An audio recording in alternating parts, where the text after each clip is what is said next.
I wanted to share an example of how the Synapse is different from conventional resistance. And with the addition of the force board dynamometer from pitch 6 integrated in the Synapse V2 system, we can see real time with the app all the forces generated plotted out in a graph and the numbers. So we can use that to see how the forces vary across different phases of movement. If I get started in my overhead press position and I begin pressing up with my left arm as hard as I can, you can see that I'm pressing as hard as I can and I'm lowering the control strap to allow that arm to go up to the ceiling. Now, that is a maximal concentric contraction. As you can see on the graph, there's still a variance in how much force is produced depending on the joint angle. But at the top of the movement, or the beginning of the eccentric phase, is where the synapse really separates itself.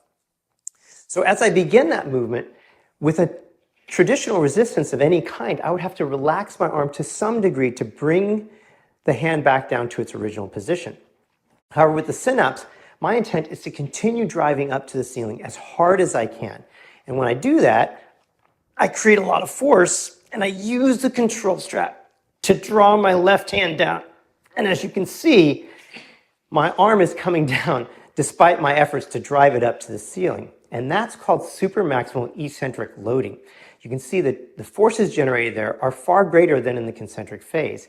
And that's what you leave on the table with conventional resistance, and how the Synapse can go beyond the limitations of traditional training methods to give you some of the most efficient workouts possible.